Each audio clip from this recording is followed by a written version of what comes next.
আজকে আমরা অনার্স ভর্তি পরীক্ষায় অর্থনীতি নিয়ে আলোচনা করব। অর্থনীতিতে তোমরা মোট 10টা প্রশ্ন পাবা তোমাদের পরীক্ষায়।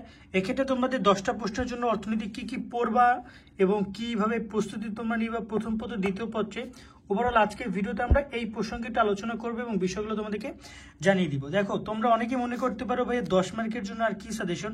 তোমাকে প্রথম ও দ্বিতীয় পত্র মিলে 10 মার্কের যে কোশ্চেনগুলো আসবে, অবশ্যই তোমাকে একটু হলেও সাজেশন যদি তুমি অনুসরণ করো তাহলে খুব ইজিলি তুমি কম পড়ে কমন পড়ে দিতে পারবা।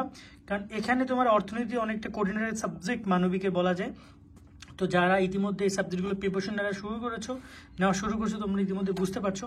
তো চলো আমরা একটু তোমাদেরকে আমি যে বিগত সালের প্রশ্ন সেটা একটু পরে দেখাই, আগে তোমাদের সাজেশন পর্বটা বলি কি কি তোমরা পড়তে পারো। দেখো, অর্থনীতির ক্ষেত্রে তোমাদের এখানে 10টা অধ্যায় রয়েছে, তোমাদের বইতে আরো বেশি অধ্যায় থাকতে পারে।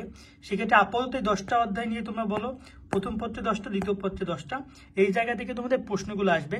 মনে রাখবা তোমরা যেমন এসএসসি পর্যায়ে পড়েছিলা মেইন বইতে বা তোমাদের পরীক্ষার জন্য যেভাবে প্রিপারেশন নিচ্ছিলা বিভিন্ন অধ্যায় ভিত্তিক, এখানেও ঠিক ওই রকম ভাবেই তোমাদেরকে এমসিকিউ দিবে। তবে ওখানে সৃজনশীল প্রশ্ন ছিল, তোমাদের অনেকভাবে প্রশ্ন আসতো এবং এমসিকিউ প্রশ্ন আসতো, বাট এখানে শুধুমাত্র এমসিকিউ প্রশ্ন আসবে এবং টোটাল 100 মার্কের পরীক্ষায় যেখানে 10 মার্ক থাকবে অর্থনীতি নিয়ে। তুমি যদি চাও ইজিলি এই 10-এ 10 রাখতে পারো। মনে রাখবে এখানে তোমার 10 মার্ক মানে 1 মার্ক মিস করা অনেক ইম্পর্টেন্ট। অনেক সময় দেখা যায় 1 মার্ক মিসের কারণে তুমি একটা ভালো কলেজ মিস করছো।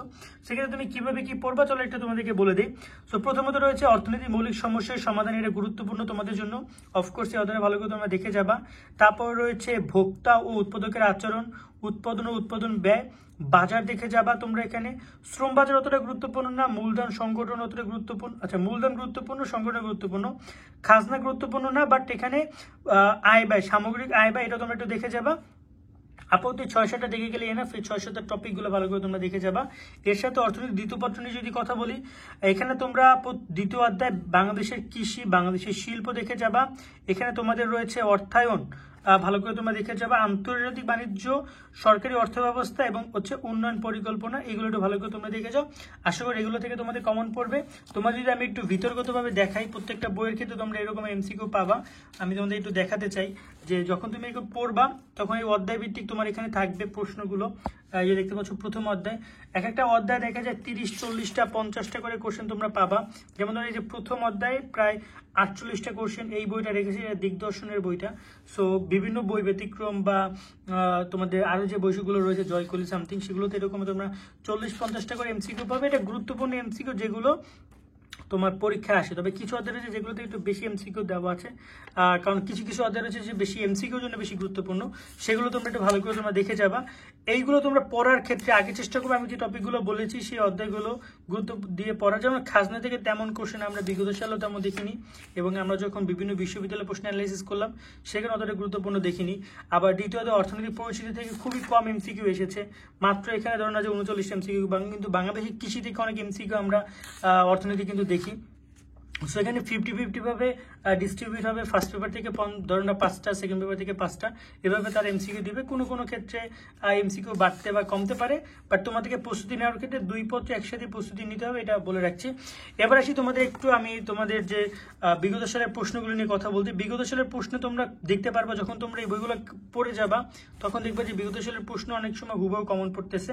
সেক্ষেত্রে তোমরা ওই একই সাথে তোমাদের এখানে বিগত সালের প্রশ্ন কিন্তু ইনক্লুড করা আছে।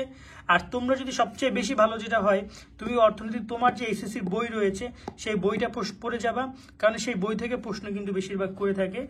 সব বইয়ের বা যদি গাইড থাকে তাহলে তো খুবই ভালো, সেগুলো এমসিকিউ গুলো দেখে যাও। বাট এখানে যে এমসিকিউ গুলো তোমরা দেখতে পাচ্ছ 10টা এমসিকিউ, এখানে কিন্তু প্রথম পত্র দ্বিতীয় পত্র ডিস্ট্রিবিউট করে প্রশ্ন তারা করেছে।